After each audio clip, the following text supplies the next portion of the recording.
Hi, my name is Rachel, and I am lucky enough to have two pet dogs. This dog here is Petey, and this one is Susie, and I'm going to give them a treat, and then I'm going to read a book and share a book with you guys. So that's their treats. I'll just go ahead and throw this away from my dog now. And the book that I'm going to read today is Go Dog Go by P.D. Eastman.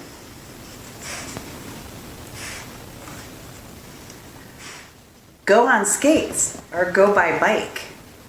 Go by foot, run, skip, or hike. I think she's trying to read too. Go by blimp. See, dogs are funny. They're trying to join me. By car. Go dogs go. It's not too far.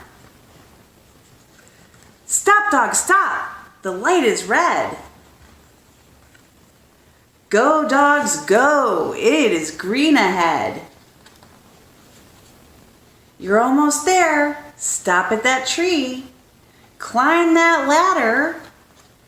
To a dog party. Yay, a dog party. Go dogs go. Thank you.